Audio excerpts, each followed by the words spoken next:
Subscribe करें हमारे channel को और प्रेस करें बेल आइकन को लेटेस्ट अपडेट सबसे पहले पाने के लिए।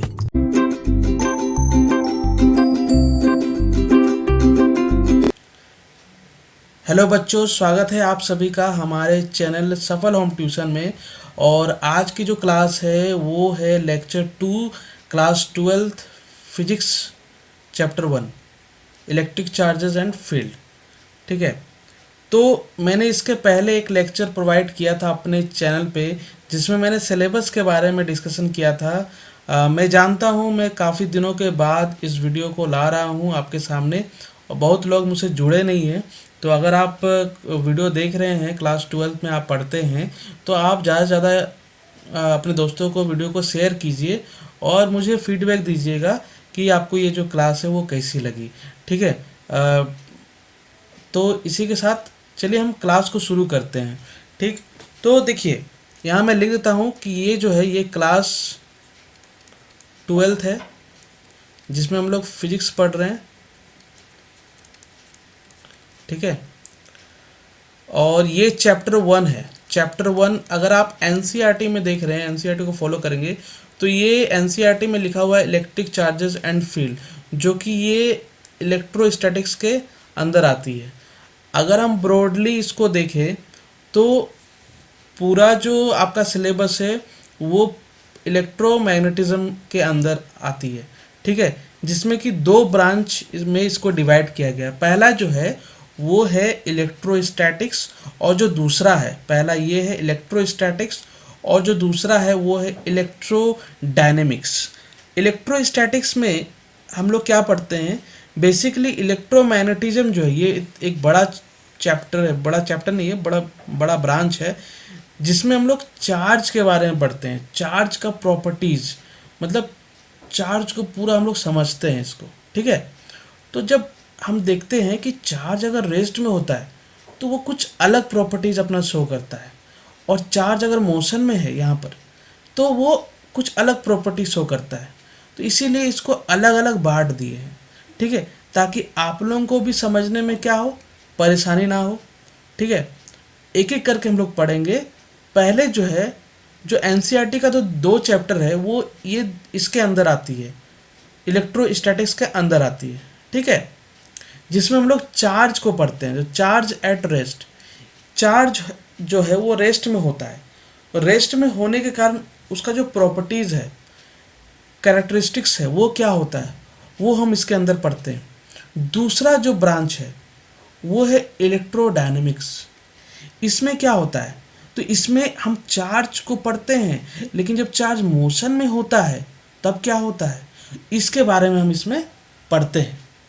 ठीक है, और इसमें हम लोग क्या पढ़ते हैं, इसमें इलेक्ट्रिक करंट पढ़ेंगे, मैग्नेटिज्म पढ़ेंगे, इलेक्ट्रोमैग्नेटिक इंडक्शन पढ़ेंगे, एसी भी पढ़ेंगे। ठीक है, तो ये सारा चीज़ किसके अंदर आएगा, तो ये इलेक्ट्रोडायनेमिक्स के अंदर आएगा। अभी हम लोग क्या पढ़ेंगे, तो अभी हम लोग इलेक्ट्रोस्टैटिक्स यानी कि बेसिक ऑफ जो है चार्जेस, मतलब कि ज़्यादा हम लोग अभी उधर नहीं जाएंगे। चार्ज अगर रेस्ट में है तो उसका प्रॉपर्टीज़ क्या होगा, ठीक है, उसका एनर्जी क्या होगा, पोटेंशियल क्या होगा, फील्ड जो है वो क्या होगा, वो क्या होता है। तो ये सब चीज़ों के बारे में हम लोग इलेक्ट्रोस्टैटिक्स में पढ़ेंगे। ठीक है, तो ये समरी रहा। ठीक है, अब चलते हैं नेक्स्ट स्लाइड पे। तो यहाँ पर इलेक्ट्रोस्टैटिक्स को पहले आपको समझना है ये क्या है। तो it is a branch of physics which deals with properties of charge of rest. Means कि ये जो है फिजिक्स का एक ब्रांच है और इसमें हम लोग चार्ज के प्रॉपर्टीज़ के बारे में पढ़ते हैं। अगर वो चार्ज रेस्ट में है और उसका प्रॉपर्टीज़ है उसको डील करते हैं हम। ठीक है, लेकिन ये आपको बुक में मिलेगी, और अगर मैं यहाँ पर थोड़ा सा मैं इंक्लूड कर रहा हूँ इस चीज़ को, यहाँ जो ब्रैकेट में मैंने लिखा है, क्या लिखा है देख लीजिए, और मूविंग चार्ज। ठीक है, देखिए चार्ज यहाँ पर मूव करता है, ऐसा नहीं कि चार्ज मूव नहीं करेगा, चार्ज मूव करेगा लेकिन बहुत ही सर्टेन टाइम के लिए मूव करता है। ठीक है, और आगे क्या है, without the help of external energy supplier that is battery, मतलब कोई बाहर से उसको एनर्जी नहीं आनी चाहिए। अगर हम बात करें एक सर्किट की, तो एक सर्किट को पूरा कौन करता है, सेल, बैटरी, तभी वो क्या होता है, सर्किट काम करता है। तो अगर हमने सर्किट में बैटरी को यूज़ कर लिया तो वो हम लोग किसके अंदर पढ़ेंगे, वो अदर ब्रांच इलेक्ट्रिक करंट के अंदर हम लोग उसको पढ़ते हैं। यहाँ पर चार्ज कुछ सर्टेन टाइम के लिए, बहुत ही कम समय के लिए मूव करेगा, ठीक है, और वो भी without the help of external energy, वो अपने आप मूव करेगा, ठीक है, बिल्कुल वो रेस्ट में नहीं। अगर कोई चार्ज रेस्ट में है तो फिर वो बॉडी क्या, फिर वो चार्ज ही नहीं होगा। आप समझ रहे हैं मैं क्या बोलना चाह रहा हूँ। कोई बॉडी अगर किसी में चार्ज नहीं है, उसको चार्ज हमको उस पर लाना है, तो उसमें चार्ज मूव करेगा, ठीक है, नेगेटिव टू पॉजिटिव, पॉजिटिव, ये हम आगे डिटेल में पढ़ेंगे कैसे, ठीक है। अब आगे देखते हैं कि चार्ज हम बात करें तो चार्ज एक्चुअल में क्या होता है। तो चार्ज जो होता है वो क्या होता है, इंट्रिंसिक प्रॉपर्टी ऑफ मैटर। तो अगर हम बात करें इंट्रिंसिक का मतलब क्या होता है, इंट्रिंसिक का मतलब होता है कि उसका अपना प्रॉपर्टी, एक मैटर के पास चार्ज होगा ही होगा, वो उसका अपना प्रॉपर्टी है, वो कहीं बाहर से नहीं आता है, ठीक है। अगर हम बात करें एक मैटर है मेरे पास कुछ भी, उसका हम कहेंगे चार्ज क्या है, तो आप कहेंगे चार्ज तो हमें फील नहीं हो रहा है, तो हम कहेंगे कि नहीं, उसका जो नेट चार्ज है वो जीरो है, लेकिन उसमें चार्ज है। देखिए मैं यहाँ बता रहा हूँ, मैटर जो है वो किससे बना है, उसके पास क्या क्या चीज़ें हैं, एक मास है और दूसरा जो हम बात कर रहे हैं चार्ज के बारे में। तो मैटर जो है वो एटम से बना है। एटम्स के पास क्या है, एटम के पास प्रोटॉन है, न्यूट्रॉन है, इलेक्ट्रॉन है। आपको पता है प्रोटॉन का पॉजिटिव होता है चार्ज, इलेक्ट्रॉन का नेगेटिव होता है। तो एक एटम जो है वो स्टेबल कब होता है, तो number of proton equal to number of electron. तो अगर मान लीजिए प्लस प्रोटॉन +2 है और इलेक्ट्रॉन क्या है -2, तो इसका नेट चार्ज क्या हुआ, तो नेट चार्ज क्या हुआ, ज़ीरो। इसीलिए मैं ये चीज़ कह रहा हूँ कि नेट चार्ज क्या होगा, वो ज़ीरो होगा। लेकिन बॉडी में चार्ज तो है, +2 है, प्रोटॉन का चार्ज है, ये इलेक्ट्रॉन का चार्ज है, तो चार्ज तो है। समझ रहे हैं। इसको हम डिटेल में आपको और बताऊंगा, मैं नेक्स्ट स्लाइड पे अच्छे से क्लियर करूंगा जब इसके प्रॉपर्टीज़ के बारे में पढ़ेंगे तब। अब इसके आगे देखते हैं, तो इसको किस सिंबल से रिप्रेजेंट करते हैं, तो कैपिटल क्यू है उससे रिप्रेजेंट करते हैं, कहीं कहीं आपको स्मॉल क्यू भी यहाँ पर उससे हम लोग रिप्रेजेंट करते हैं। ऐसा यूनिट क्या है, ऐसा यूनिट कूलम है, जिसको कैपिटल सी से हम रिप्रेजेंट करते हैं। और एम्पियर सेकंड, एम्पियर सेकंड ये कहाँ से आया, तो देखिए इलेक्ट्रिक करंट का फॉर्मूला जब आप पढ़ेंगे तो charge the rate of flow of charge, तो Q/T यहाँ से आपको मिलेगा। जो करंट है उसका एम्पियर होता है, चार्ज का C कूलम, और यहाँ पर टाइम के लिए हम लोग लिखते हैं सेकंड, ठीक है। तो यहाँ पर अगर आप C का निकालेंगे तो आपको मिल जाएगा एम्पियर सेकंड, ठीक है, ये यहाँ से आया। उसके बाद ये स्केलर क्वांटिटी है, और बात करें डायमेंशन का चार्ज का, तो ये 80 है एम्पियर, और टाइम के लिए T, ठीक है। और इस तरफ देखिए जो चार्ज है वो क्या है, चार्ज दो तरीके के होते हैं, एक पॉजिटिव आपको मिलेगा और एक नेगेटिव चार्ज, ठीक है। तो ये दो तरीके के चार्ज, ये दो चार्ज के कारण ही एक जो बॉडी है वो दो तरीके का फोर्स एक्सपीरियंस करता है। सेम चार्ज में क्या होता है, रिपल्सन होता है, और अपोजिट चार्ज में क्या होता है, अट्रैक्शन होता है। तो ये आप लोग पहले भी जानते हैं, ठीक है, तो ये कोई नई बात नहीं है। अब देखिए ये charge always comes with mass, ठीक है। आप चाहे तो इसको लिख सकते हैं, जैसे अगर प्लस प्लस है या नेगेटिव नेगेटिव है तो इसमें क्या होगा, इसमें रिपल होगा, ठीक है। और अगर प्लस माइनस है तो इसमें क्या होगा, इसमें ये जो चार्जेस होगा ये अपने आप को अट्रैक्ट करेगा, ठीक है। तो इसे आप नोट्स लिख लीजिए। अच्छा, आप नोट्स ही बनाते चलिए, आपके बहुत काम आएगी ये, ठीक है। अब देखिए नेक्स्ट जो लाइन है वो क्या है, charge always comes with mass. इसका मतलब क्या हुआ कि अगर हम बात करें चार्ज इलेक्ट्रॉन, अगर हम देखें तो इलेक्ट्रॉन के पास दो चीज़ें होती है, एक मास भी है और दूसरा चीज़ चार्ज भी है। तो हमेशा एक बॉडी पास चार्ज होगा, उसके पास मास भी होगा। तो चार्ज अकेला नहीं आता है। अगर हम बात करें इलेक्ट्रॉन फ्लो हो रहा है तो उस पर चार्ज होगा, तो उस पर मास भी होगा। तो बिना मास का जो है चार्ज नहीं आ सकता है। ठीक है। अब यहाँ पर थोड़ा सा मैंने कुछ लिखा है, इसको थोड़ा सा डिफाइन करते हैं। चार्ज और मास को थोड़ा सा डिफाइन करते हैं। देखिए, चार्ज में हमें दो तरीके के चार्ज मिलते हैं, पॉजिटिव नेगेटिव, ये पहले ही बताया मैंने। मास जो है वो पॉजिटिव होता है। देखिए, मास के कारण से क्लास 11 में हम लोग पहले ही पढ़ चुके हैं, जो ग्रेविटेशनल फोर्स है वो इनर्शिया पे डिपेंड करता है। ठीक है। तो जो फोर्स ऑफ अट्रैक्शन होता है वो सबसे ज़्यादा जिस बॉडी का मास ज़्यादा है, जैसे कि अर्थ का मास ज़्यादा है, तो इसका क्या है, इसका ग्रेविटेशनल फोर्स, इसका फोर्स क्या है, अट्रैक्टिव फोर्स ज़्यादा है ना। तो हम लोग अर्थ पे अट्रैक्ट किए हुए, मतलब हम लोग अर्थ पे क्या है, चिपके हुए हैं। ठीक है। तो मास के कारण से एक अलग जो है बॉडी जो है वो एक्सपीरियंस करता है अट्रैक्टिव फोर्स, और चार्ज के कारण एक बॉडी फील करता है दो तरीके का फोर्स। एक होता है अट्रैक्टिव और दूसरा होता है रिपल्सिव। क्लियर है। तो दोनों ही इम्पोर्टेंट है। ठीक है। अब देखिए, यहाँ पर ये क्या है, मास डिपेंड्स अपॉन स्पीड। मास जो है वो स्पीड पे डिपेंड करता है। कैसे, मैं बता रहा हूँ, आप 11 में पढ़ चुके हैं ये फॉर्मूला से, m equal to M naught under root 1 minus V square by C square. तो ये जो है ये रेस्ट मास है, ये रेस्ट मास है। ठीक है। और ये मास ऑफ द बॉडी है, मास ऑफ बॉडी। ठीक है। ये वेरी करेगा। तो ये वेरी कब करेगा, देखिए यहाँ पर वी स्क्वायर यानी कि speed of the mass, speed of the body. तो अगर स्पीड ऑफ द बॉडी यहाँ पर कुछ होगा तो ये वैल्यू क्या हो जाएगा, 1 से कम हो जाएगा। तो जब ये वैल्यू 1 से कम हो जाएगा, ये वैल्यू पूरा वैल्यू, तो ये वैल्यू क्या हो जाएगा, बढ़ जाएगा। इस इक्वेशन से आपको समझ में आ रही है। तो अगर हम बात करें मास, तो स्पीड के साथ मास क्या करेगा, इंक्रीज करेगा। तो हम ये फील क्यों नहीं कर पाते हैं डेली लाइफ में, इसलिए नहीं फील कर पाते क्योंकि हमारा स्पीड उतना ज़्यादा नहीं होता है, हम लोग सी के करीब नहीं होते हैं। अगर हम बात करेंगे सी स्क्वायर से डिवाइड करना है तो आपका स्पीड वैसे भी कम है, और उसको बहुत बड़ा वैल्यू से हम डिवाइड करें तो वैल्यू कितना आएगा, 0.0, यानी कि बिल्कुल इक्वल टू 0 है। तो ये वैल्यू आपका 0 आ जाएगा, तो यानी कि ये 1 है। तो उसमें आपका जो मास होगा बराबर होगा रेस्ट मास से, समझ रहे।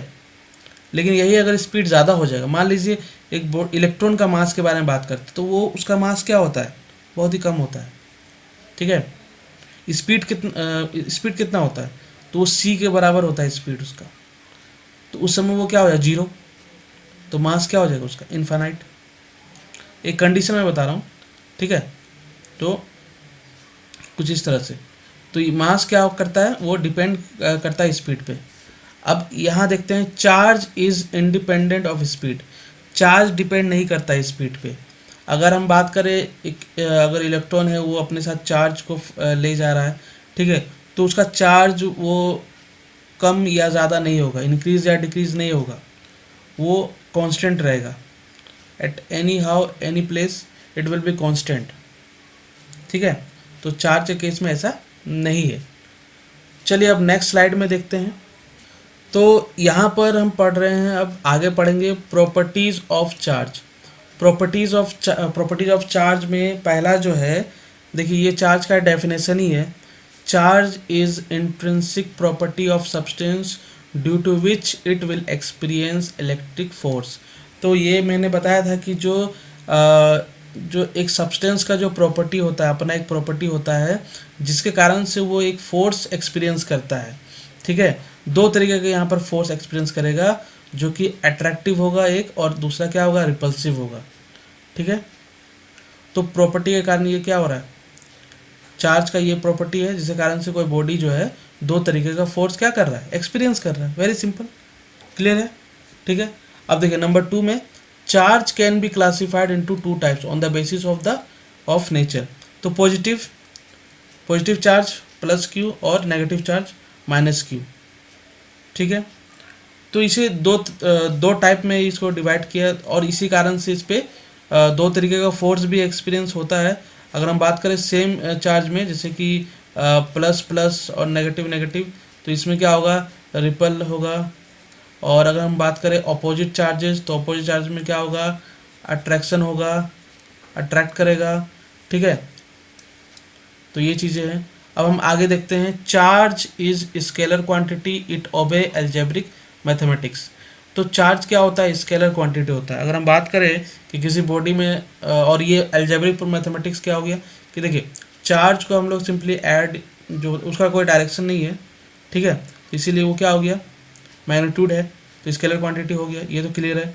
एल्जेब्रिक मैथमेटिक्स का मतलब ये हुआ कि जो चार्ज है, जैसे कि एक बॉडी है जिसमें +2 कूलम चार्ज है ना, और उसमें फिर क्या है, अगर हम बात करें उसी बॉडी में दो तरीके का चार्ज है ना, एक पूरा सिस्टम है, सिस्टम समझ लीजिए, अलग अलग बॉडी है, ये अलग अलग बॉडी है, इस सिस्टम में उसको रखा गया। तो अब हम क्या बोलेंगे, इसका नेट चार्ज क्या है, तो बोलेंगे +2 -2 क्या है, नेट चार्ज 0। तो जैसे हम लोग मैथमेटिक्स में अलजेब्रिक सम करते हैं, तो ये अलजेब्रिक सम होता है। ठीक है, ये वही है बस, और कुछ नहीं है। अच्छा, यहाँ पर हम लोग बात करते हैं पॉजिटिव चार्ज और नेगेटिव चार्ज के बारे में। ये जो चार्जेस है, इसको पॉजिटिव और नेगेटिव ही क्यों कहते हैं, तो इसका रीज़न ये है कि जो साइंटिस्ट है उन्होंने इसका नाम नहीं दिया। उसका रीज़न ये है कि जब दो बॉडी, चार्ज बॉडी को सामने लाया गया, जैसे यहाँ पर मैं बता रहा हूँ, एक बॉडी दूसरा बॉडी, तो मान लीजिए इस पर +2 कूलम चार्ज है, इसमें -2 कूलम चार्ज है।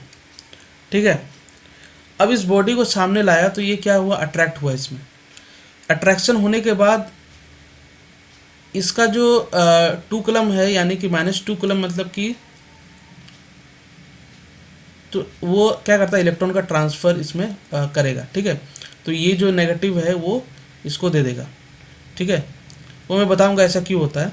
तो इलेक्ट्रॉन ये दे देगा और बाद में ये क्या हो जाएगा, न्यूट्रल हो जाएगा, यानी कि अब दोनों में कोई चार्ज नहीं रहा। मतलब अट्रैक्ट होने के बाद ये चार्ज क्या हो गया, ये चार्ज क्या हो गया, यहाँ पर वैनिश हो गया, ये दोनों में कोई चार्ज नहीं रहा। ए बी, मान लीजिए ये ए बॉडी है, बी बॉडी है। ठीक है, अब दोनों में जो चार्ज है वो नहीं है, इसमें भी मतलब 0 है, इसमें भी 0, मतलब 0 का मतलब क्या हो गया, चार्ज नहीं है। तो साइंटिस्ट ने देखा कि दो बॉडी के बीच में अट्रैक्शन हो रहा है। अगर दो बॉडी को हम लोग जोड़ते हैं कभी भी, तो यहाँ पर उनका क्या होना चाहिए, मतलब एक ऑब्जर्वेशन ये है कि वो चीज़ बढ़ना चाहिए। जब हम क्वांटिटी को ऐड करते हैं तो वो क्या होता है, बढ़ता है। तो यहाँ साइंटिस्ट ने देखा ये तो उल्टा हो गया, तो उन्होंने पता किया कि ऐसा किस में पॉसिबल है। तो उन्होंने देखा कि ये तो मैथ्स में पॉसिबल है, कि जब हम +2 और -2 को ऐड करते हैं तो रिजल्ट क्या आता है, 0 आता है। तो ये जो मैथमेटिकल टूल है, इसी का यूज़ हम लोग इसमें किए हैं। पूरा फिजिक्स जो है मैथ्स के बेसिक, मतलब without mathematical tools we can not define the physics. ठीक है, फिजिक्स को डिफाइन करने के लिए मैथमेटिकल टूल्स हमेशा से ज़रूरत है और आगे भी ज़रूरत होता रहेगा। ठीक है, तो ये जो पॉजिटिव और नेगेटिव है ये वहाँ से आया, उस तरीके के कॉन्सेप्ट से ये पॉजिटिव चार्ज और नेगेटिव चार्ज आया, नहीं तो फिर इसका कुछ और नाम होता। तो यही कारण से इसको नाम पड़ा। ठीक है, तो चलिए ये जो हम लोग, अच्छा नेक्स्ट स्लाइड में हम लोग बात करते हैं कि अभी नेक्स्ट स्लाइड में हम बात करेंगे। तो देखिए, हम लोग ये समझ गए चार्ज क्या होता है। अब कोई बॉडी को चार्ज कैसे करते हैं, हम बार बार बात कर रहे हैं कि चार्ज के बारे में, कि चार्ज के बारे में पढ़ रहे, चार्ज के प्रॉपर्टी पढ़ लिए। अब थोड़ा समझते हैं कि चार्ज कैसे एक बॉडी को हम चार्ज करेंगे। तो देखिए समझिए चार्ज को। जैसे मेरे पास एक एलिमेंट है, ठीक है, और ये एलिमेंट, हर एक एलिमेंट जो है वो किससे बना है, वो बना है एटम से। ठीक है, यहाँ तक सही है। अब इसके अंदर थोड़ा आप देखिए कि ये एटम्स फिर 3 चीज़ों से मिलकर बना है। 3 कॉन्स्टिट्यूट पार्टिकल्स होता है ना, एक न्यूट्रॉन, प्रोटॉन और एक इलेक्ट्रॉन। ठीक है, जहाँ पर न्यूट्रॉन में क्या होता है, 0 होता है, न्यूट्रल होता है, कोई चार्ज नहीं होता है, और प्रोटॉन में प्लस होता है, और इलेक्ट्रॉन में क्या होता है, नेगेटिव होता है। ठीक है, तो ये चार्जेस होते हैं। ठीक, अब एग्जांपल के लिए मान लीजिए हम लेते हैं सोडियम को, ठीक है। पहले आप देख लीजिए स्ट्रक्चर देख लीजिए, ये जो है एटम का स्ट्रक्चर आपने पढ़ा है एटॉमिक मॉडल में, है ना। तो ये न्यूक्लियस सेंटर में रहेगा, ठीक है। और इसके अराउंड ये ऑर्बिट है जहाँ पर क्या रहेंगे, इलेक्ट्रॉन, ठीक है। यहाँ पर इलेक्ट्रॉन रहेंगे, ठीक है। और यहाँ न्यूक्लियस में क्या रहेगा, यहाँ प्रोटॉन और न्यूट्रॉन रहेगा, ठीक है। प्रोटॉन और न्यूट्रॉन, यहाँ मैं साइड में लिख देता हूँ, प्रोटॉन और न्यूट्रॉन, ये आपका न्यूक्लियस में रहेगा, ठीक। तो अगर हम बात करें न्यूट्रॉन तो जीरो है, तो यहाँ पर पॉजिटिव, यानी कि अगर हम बात करें न्यूक्लियस में चार्ज क्या पॉजिटिव है, और उसके अराउंड में इलेक्ट्रॉन में क्या चार्ज है, तो इलेक्ट्रॉन में नेगेटिव चार्ज है। क्लियर है। तो देखिए अगर हम एग्जांपल के लिए सोडियम को लेते हैं, तो सोडियम का हम अगर बात करें सोडियम का, तो सोडियम का प्रोटॉन, नंबर ऑफ प्रोटॉन कितना है, 11 है, ठीक है। और इलेक्ट्रॉन कितना है, न्यूट्रॉन कितना है, 12 है, और इलेक्ट्रॉन कितना है, 11 है, ठीक है। यहाँ पर साइन यूज करते हैं, प्लस है और ये माइनस है, ठीक है। तो अगर हम बात करें, देखिए यहाँ पर अगर हम बात करें एक एटम का, सोडियम एटम का चार्ज क्या होगा, नेट चार्ज जीरो होगा। कैसे, तो देखिए सेंटर में क्या है, न्यूक्लियस में क्या है, प्रोटॉन है +11 के साथ, और अराउंड ऑर्बिट में ये क्या है, -11 है।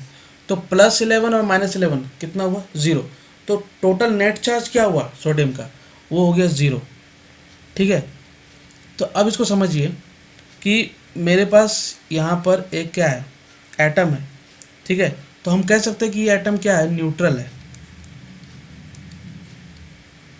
ये क्या है, न्यूट्रल है, यानी कि जो इसका चार्ज होगा Q होगा वो क्या होगा, 0 होगा, ठीक है। तो अब हम क्या इसमें क्या किए, इसमें कुछ एनर्जी हम इसमें डालें। एनर्जी डालने से क्या होता है, इसमें एनर्जी हम डालें तो ये क्या हुआ, इसमें से जो इलेक्ट्रॉन है वो रिमूव करेगा, ठीक है। So remove of electron. देखिए मैं आपको फिर समझाता हूँ कि अगर मेरे पास एक एटम है, एक बॉडी है जो कि एटम है, ठीक है। ये मैं एक एटम का बात कर रहा हूँ, ठीक है, सोडियम एटम। तो अगर मेरे पास सोडियम एटम है तो मैं किसी भी यहाँ पर पॉजिटिव में करता हूँ और यहाँ पर नेगेटिव। तो देखिए अगर मुझे इस बॉडी को चार्ज करना है तो मुझे क्या करना पड़ेगा, 2 कंडीशन आप कर सकते हैं। पहला कंडीशन क्या है कि आप इलेक्ट्रॉन को यहाँ से रिमूव कर दीजिए। इलेक्ट्रॉन को अगर हम रिमूव कर देते हैं, मान लीजिए हम पहला स्टेप कर रहे हैं रिमूव ऑफ इलेक्ट्रॉन, तो हम क्या किए, इसमें से इलेक्ट्रॉन रिमूव कर दिए। तो इलेक्ट्रॉन रिमूव करने के बाद इसमें क्या है, मान लीजिए मैं यहाँ से कितना रिमूव करता हूँ, -2 इसमें से रिमूव कर देता हूँ, निकाल दिया मैंने, ठीक है ना।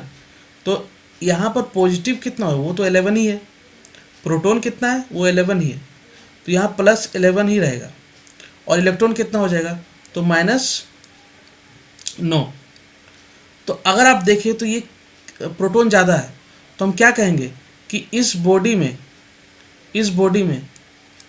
क्या होगा, +2, क्योंकि प्रोटॉन ज़्यादा है, ठीक है। 2 इलेक्ट्रॉन निकाल दिए हैं तो ये बॉडी क्या हो गया, चार्ज हो गया। और कैसा चार्ज हो गया, तो ये पॉजिटिव चार्ज हो गया। और पॉजिटिव चार्ज क्यों हुआ इसमें, क्योंकि इसमें प्रोटॉन की संख्या ज़्यादा है, ठीक है। ठीक, दूसरा तरीका क्या हो सकता है कि हम इसमें क्या करें, हम इसमें क्या कर सकते हैं कि जैसे कि हमको इसको पॉजिटिव चार्ज करना है तो हम क्या करेंगे, प्रोटॉन इसमें ऐड कर देंगे। तो देखिए थ्योरेटिकली क्या है ना, थ्योरेटिकली अगर मान लीजिए एक बॉडी को हमको पॉजिटिव चार्ज करना है तो 2 तरीके हैं। पहला तो आप इसमें से इलेक्ट्रॉन को रिमूव कर दीजिए, प्रोटॉन का संख्या अपने आप बढ़ जाएगा, इलेक्ट्रॉन घट जाएगा। दूसरा तरीका क्या है कि आप इसमें प्रोटॉन ऐड कर दीजिए। तो प्रोटॉन ऐड करना ये पॉसिबल नहीं है, प्रैक्टिकली ये पॉसिबल नहीं है। थ्योरेटिकली तो हम लोग कॉन्सेप्ट बोल सकते हैं, बट ये प्रैक्टिकली पॉसिबल नहीं है, बिकॉज जो न्यूक्लियस में है वो बहुत स्ट्रॉन्ग जो न्यूक्लियस फोर्स होता है उससे वो जो न्यूक्लियस है वो बाउंड होता है, इसीलिए प्रोटॉन का मास भी क्या होता है, इलेक्ट्रॉन से ज़्यादा होता है, तो ये पॉसिबल नहीं है। ठीक है, तो इसीलिए ठीक। अब मान लीजिए अब एक बॉडी को ही हमको नेगेटिव चार्ज करना है। ठीक है, तो ये जो पॉजिटिव मैंने चार्ज किया अभी आपने देखा, अब हमको इसी बॉडी को नेगेटिव चार्ज करना है, तब क्या करेंगे, तब इसमें हम क्या करेंगे, इसमें इलेक्ट्रॉन को बाहर से ऐड कर देंगे। सारा खेल इलेक्ट्रॉन का ही है, एडिशन ऑफ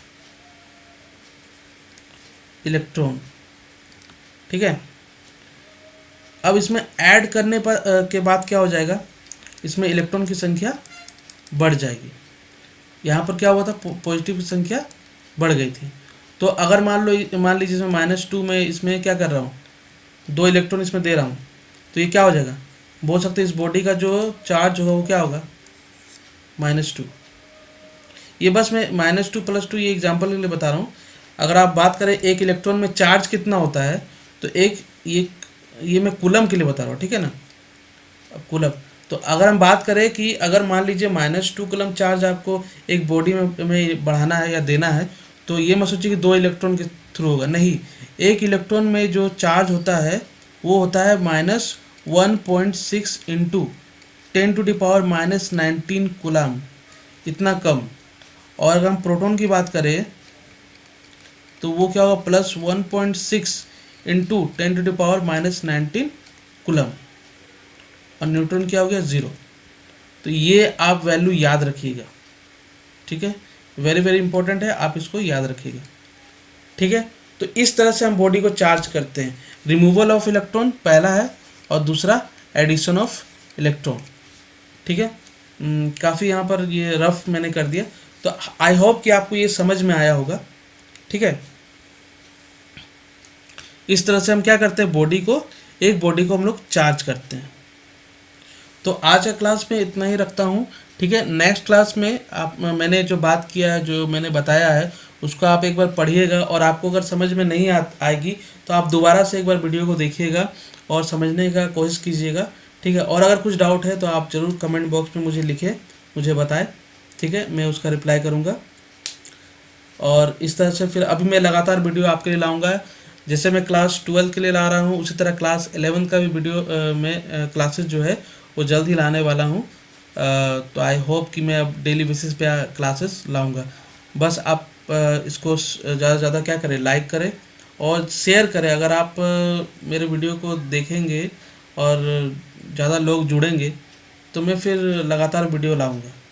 ठीक है, तो आप बस पसंद करें और अप्रिशिएट करें, और आप बस पढ़ाई करते रहे घर में। ठीक है, कहीं आपको बाहर जाना नहीं है, आपको घर में बैठ के ऑनलाइन क्लासेस लेनी है। ठीक है, चाहे आपको कहीं से भी नॉलेज मिले आप उसे लेते रहिए। ठीक है, तो आप दोस्तों को शेयर करेंगे ये इन्फॉर्मेशन को, अगर ये आपके लिए हेल्पफुल रही तो। ठीक है, तो और अगर आपने वीडियो देखा है तो आप एक बार सब्सक्राइब कर ले मेरे चैनल को, ताकि आपको जो है नोटिफिकेशन आपको मिलता रहेगा। नेक्स्ट वीडियो में जैसे ही लाऊंगा आपको नोटिफिकेशन मिल जाएगी। सामने बेल आइकन है, उसको भी दबा दें। Thank you for watching this video. Thank you and bye.